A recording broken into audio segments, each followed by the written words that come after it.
Good morning all of you. आज के session में हम लोग बात करने वाले हैं उपनाम और स्थल। किस स्थल का उपनाम क्या है? ये वर्ल्ड लेवल का क्वेश्चन है, वर्ल्ड लेवल का टॉपिक है। तो उपनाम और उसका स्थल, किस स्थल का उपनाम क्या है, तो इस पर आज हम लोग चर्चा करने वाले हैं। तो वीडियो को लास्ट तक जरूर देखिएगा और चैनल को सब्सक्राइब, शेयर, वीडियो को शेयर, लाइक और कमेंट करना नहीं भूलिएगा। तो चलिए आज के इस सेशन को शुरू करते हैं। यह है उपनाम, जितने हैं ये उपनाम है और ये स्थल है जिसका उपनाम ये है। ठीक है, तो शुरू करते हैं। एड्रियाटिक की रानी, एड्रियाटिक की रानी किसको कहा जाता है? वेनिस को कहा जाता है। किसको? वेनिस, जो इटली में है, जो इटली में है। एड्रियाटिक की रानी, एड्रियाटिक की रानी वेनिस को कहा जाता है। उसके बाद लौंग का द्वीप, लौंग का द्वीप किसको कहा जाता है? जंजीबार को, लौंग का द्वीप जंजीबार को कहा जाता है।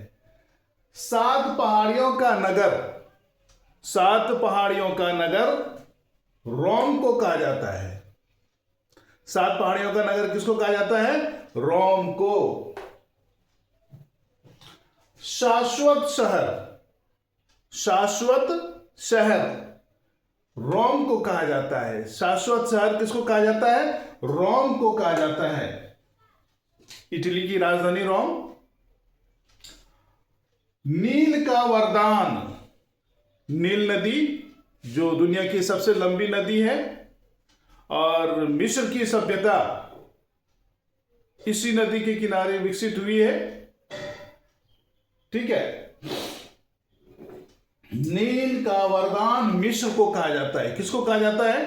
नील का वरदान मिस्र को कहा जाता है। उसके बाद नील का उपहार मिस्र को कहा जाता है। यानी कि दो उपनाम है मिस्र का, एक नील का वरदान, दूसरा नील का उपहार, यानी नील नदी का वरदान और नील नदी का उपहार। इसको मिस्र को कहा जाता है। किसको कहा जाता है? मिस्र को कहा जाता है। उसके बाद है निषिद्ध शहर।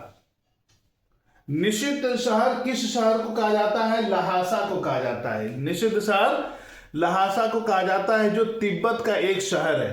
तिब्बत का एक शहर है और हमारे बिहार में, क्योंकि नेपाल हमसे और तिब्बत हमसे सटा हुआ है, इसलिए तिब्बत से लोग ठंडी के मौसम में, जैसे अभी मौसम आ गया ठंडी का ना, तो अभी पटना, भागलपुर, मुजफ्फरपुर, दरभंगा, यानी कि जो भी बिहार के बड़े बड़े शहर हैं, उन शहरों में लहासा के लोग आते हैं ऊनी कपड़े लेकर और दुकान लगाते हैं, बेचते हैं। और कपड़ा भी बढ़िया होता है और दाम भी ठीक ठाक रहता है, जिसको पसंद आता है वो लेता है। तो हमारे बिहार में बहुत सारे दुकान लहासा से आकर लगाते हैं ऊनी वस्त्र के लिए।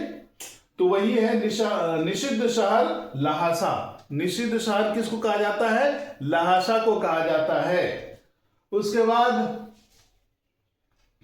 Land of Thunderbolt, land of Thunderbolt Bhutan को कहा जाता है। किसको कहा जाता है? लैंड ऑफ थंडरबोल्ट भूटान को कहा जाता है। नदियों का देश बांग्लादेश। जब उसका नक्शा देखेगा ना, लगेगा कि किसी पेड़ का जड़ निकल रहा है, इतनी नदियां हैं। गंगा इधर से घुसती है, फिर ये ब्रह्मपुत्र नदी उधर से घुसती है 7 वाहनों से।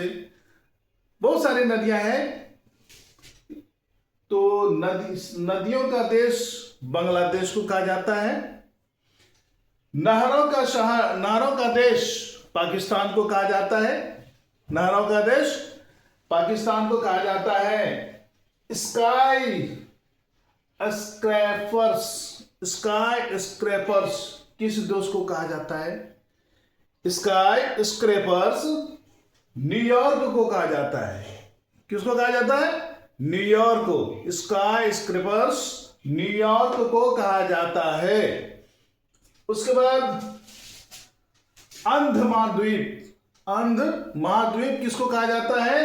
अफ्रीका को। अंध महाद्वीप किसको कहा जाता है? अफ्रीका को। स्वर्णिम द्वार का नगर, स्वर्णिम द्वार का नगर किसको कहा जाता है? सैन फ्रांसिस्को को। सैन फ्रांसिस्को को स्वर्णिम द्वार का नगर कहा जाता है। सैन फ्रांसिस्को स्वर्णिम द्वार का नगर कहलाता है। क्वेकर सिटी, क्वेकर सिटी क्या होता है? फिलाडेल्फिया को क्वेकर सिटी कहा जाता है। फिलाडेल्फिया को क्वेकर सिटी कहा जाता है। एंटीलीज, एंटीलीज का मोती, एंटीलीज का मोती किसको कहा जाता है? क्यूबा को। एंटीलीज का मोती किसको कहा जाता है? क्यूबा को।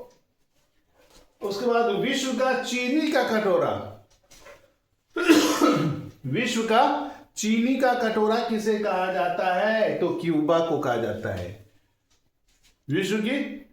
विश्व का चीनी का कटोरा किसको कहा जाता है? क्यूबा को कहा जाता है। और एम्पायर सिटी, एम्पायर सिटी किसको कहते हैं? न्यूयॉर्क को कहते हैं। एम्पायर सिटी न्यूयॉर्क को कहते हैं। तो मुझे उम्मीद है कि आज का सेशन काफी अच्छा लगा होगा। धन्यवाद।